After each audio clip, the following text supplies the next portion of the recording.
مرشد اردو سے آپ کی خدمت میں حاضر، خوش آمدید۔ اور آج کا ہمارا ٹاپک ہے جی نظم و نسق کی اقسام۔ یہ ٹاپک، یہ عنوان آپ کو سی ایس ایس میں مدد دے سکتا ہے، بی ایڈ میں مدد دے سکتا ہے، اس کے بعد بی ایس اردو میں مدد دے سکتا ہے، اس کے بعد یہ ٹاپک آپ کو ایم اے ایجوکیشن میں مدد دے سکتا ہے، اور اس کے ساتھ ساتھ یہ ٹاپک آپ کو اور جو ہے وہ مقابلے کے امتحانات کے اندر مدد دے سکتا ہے۔ اور سب سے بڑھ کر یہ ٹاپک آپ کو اپنی اردو ٹیچنگ اور اپنی ٹیچنگ میتھڈالوجی اور اپنی ٹیچنگ جو انٹریکیسیز ہیں، یا جو آپ کی ٹیچنگ ٹیکنیکس ہیں، تکنیکی یا جو آپ کی تعلیم بطور معلم جو مہارات ہیں یعنی مہارتیں ہیں، ان کو زیادہ بہتر کرنے میں اور دور حاضر کے مطابق اپ ٹو مارک کرنے میں بھرپور مدد دے سکتا ہے۔ آج کچھ جو ہے وہ آغاز سے ہی جو ہے وہ کچھ الفاظ جو ہے وہ انگلش کے آ گئے، اس پر معذرت خواہ ہوں۔ میری آخری حد تک کوشش ہوتی ہے کہ مرشد اردو پر زیادہ سے زیادہ اردو کو جو ہے وہ ہم اہمیت دیں اور اردو کو زیادہ سے زیادہ پروان چڑھائیں، اور اردو کی پذیرائی اور نفاذ اردو کی جانب ہماری جد و جہد جاری رہے۔ نظم و نسق کی اقسام جو ہے بنیادی طور پر نظم و نسق کی تین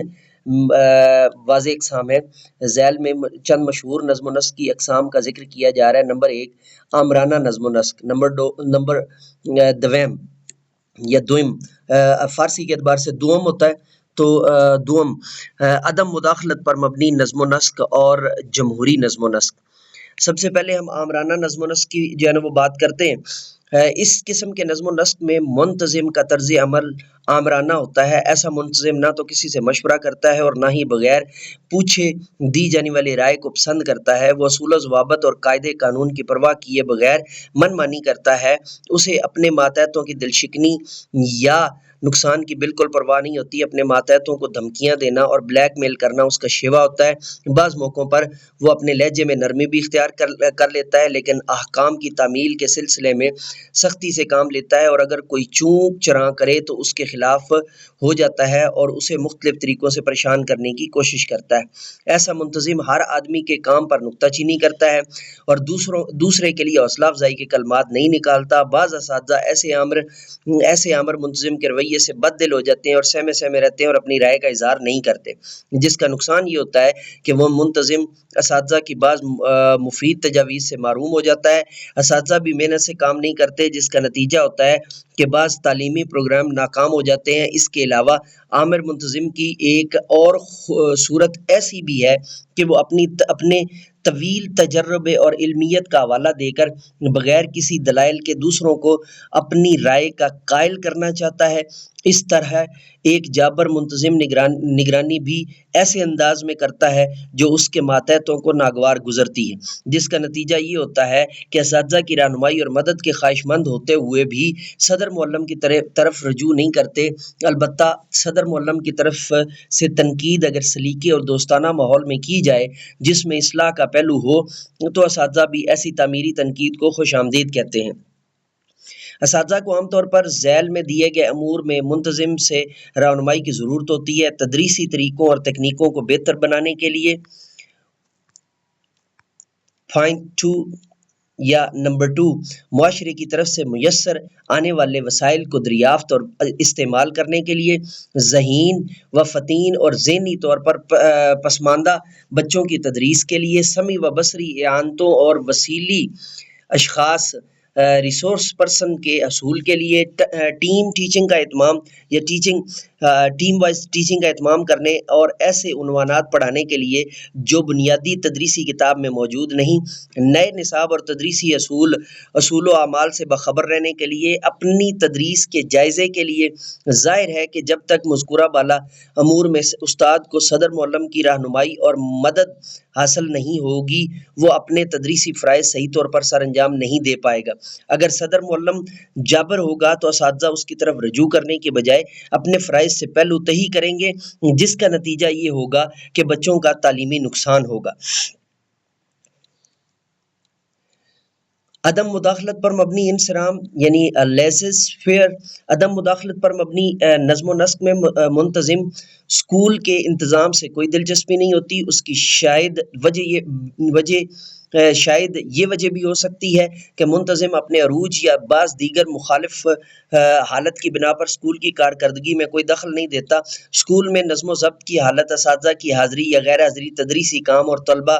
کی کارکردگی سے تعلق رکھنے کی بجائے اسے صرف اور صرف اپنے آرام و سکون اور تنخواہ کی ضرورت ہوتی ہے۔ البتہ منتظم صرف اپنے حال میں مست رہتا ہے، اس کو اساتذہ کے دیر سے آنے، طلبہ کے شور مچانے، اسکول کے نتائج خراب ہونے سے کوئی دلچسپی نہیں ہوتی۔ ہو سکتا ہے کہ منتظم کی طبیعت میں سہل پسندی، اپنے پیشے سے بددلی، کم تنخواہ، نامناسب شرائط کار کی وجہ سے ہر چیز کو اپنے حال پر چھوڑ دیتا ہے اور کسی معاملے میں دخل نہ دیتا ہو، یا پھر اس کی ایک وجہ یہ بھی ہو سکتی ہے کہ اساتذہ اس سے تعاون نہ کرتے ہوں جس کے لیے وہ اسی میں بہتری سمجھتا ہو کہ جو کچھ ہوتا ہے ہوتا رہے، حالانکہ ایسا کرنے سے نتیجہ نکلتا ہے کہ ادارے کی بدنامی ہوتی ہے۔ ایسی صورتحال سے نمٹنے کے لیے ضروری ہے کہ تعلیمی اداروں کا تھوڑے تھوڑے وقفوں کے بعد معائنہ کیا جائے جو کہ اچانک ہو، منتظم اور اساتذہ کے احساس فرض کے جذبے کو بیدار کیا جائے، اور جو لوگ اپنے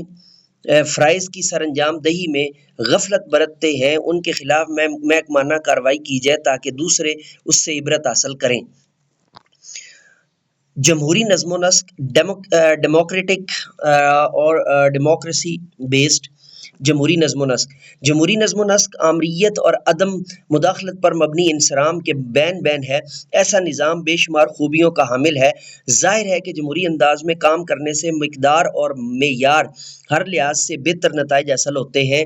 کیونکہ جمہوریت کی روح ہی یہ ہے کہ ہر شخص سے اس کی صلاحیت و استعداد کے مطابق کام لیا جائے، ہر ایک کو آزادی رائے حاصل ہو، باہمی مشاورت اور دوسروں کی رائے کا احترام کیا جائے۔ ایک جمہوریت پسند منتظم اپنے رفقائے کار پر زبردستی اپنی رائے نہیں ٹھونستا، وہ ہر ایک کی رائے کی وسیع القلبی اور تحمل سے سنتا ہے۔ اگر وہ موقع محل کے مطابق موزوں ہو تو اسے فراخ دلی سے تسلیم کر لیتا ہے، اگر اسے خامی نظر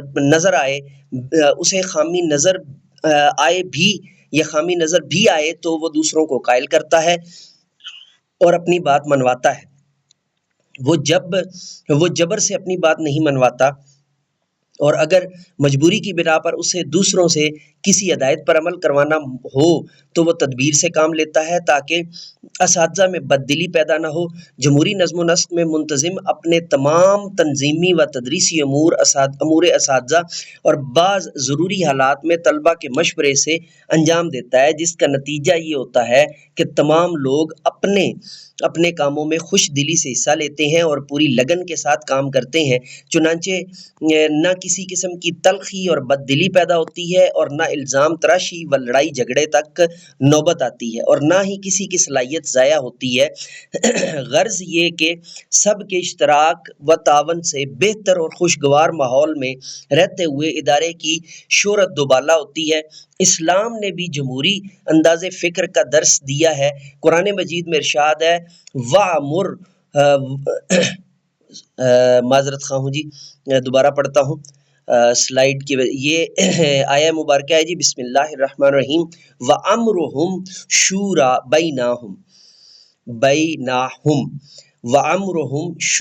بَيْنَهُمْ قرآن پاک کی آیہ مبارکہ ہے۔ اس کے بعد حدیث ہے المشورۃ فیہا برکۃ یا برکاتہ، مشورے میں برکت ہے، یعنی اوپر آیہ مبارکہ کا ترجمہ تھا، اور وہ اپنے کام میں مشورہ کرتے ہیں۔ اس کے بعد چنانچہ یہ بات معافی کا خواستگار ہوں جناب، چنانچہ یہ بات ثابت ہوتی ہے کہ اسلام نے حکام و منتظمین اور ماتحتوں کو آپس میں مشورے، غور و خوض اور اشتراک و تعاون سے مسائل کو حل کرنے کی تاکید کی ہے۔ تاریخ شاہد ہے کہ اسلامی حکومتوں میں شورا کا وجود رہا ہے، جہاں انتظامیہ کا ہر کام باہمی مشاورت سے طے کیا جاتا ہے۔ تجربات سے بھی یہ بات ثابت ہو چکی ہے کہ جمہوریت پسند گروہ کے ارکان کے باہمی مشورے سے مل جل کر کرنے والا کام مقدار اور معیار کے لحاظ سے بہترین ہوتا ہے، کیونکہ اس میں ہر ایک کی ذہنی و جسمانی صلاحیتوں سے بھرپور فائدہ اٹھایا جاتا ہے، جبکہ دوسری قسم کے نظم و نسق میں اتنی کامیابی نہیں ہوتی۔ تو آج ہم نے جو ہے نا بنیادی نظم و نسق کے 3 جو ہے نا وہ قواعد پڑھے، اور یہ آپ کا سوال بھی ہو سکتا ہے عزیز طلبہ، اس پر آپ کی اسائنمنٹ بھی آ سکتی ہے، اس پر آپ کا کوئز بھی آ سکتا ہے، ٹھیک ہے، اور کسی بھی جگہ پہ جو ہے وہ یہ CSS کے اندر جو ہے نا وہ کوشچن بھی آ سکتا ہے۔ تو اس کے لیے آپ نہایت بہتر انداز سے اس کو کر سکتے ہیں، اور نہایت بہتر انداز سے آپ اس کو جو ہے وہ دوبارہ بار بار ریوائنڈ کر کے سن سکتے ہیں۔ تو یہ تھا ہمارا آج کا لیکچر۔ یہی لیکچر مکمل طور پر انگلش میڈیم میں پڑھنے کے لیے مینٹور انگلش پروفیسر ایم اے رضا کو سبسکرائب کیجیے اور بیل کے آئیکن کو آل پر پریس کیجیے۔ امید ہے واسے کہ آپ نے مرشد اردو پروفیسر ایم اے رضا کو بھی سبسکرائب کرا ہوگا اور بیل کے آئیکن کو بھی آل پر پریس کرا ہوگا۔ اجازت دیجیے، میرے ساتھ مل کر کے یہ انسانیت کی بہتری کے لیے، تعلیم و تربیت کے لیے ایک قدم اور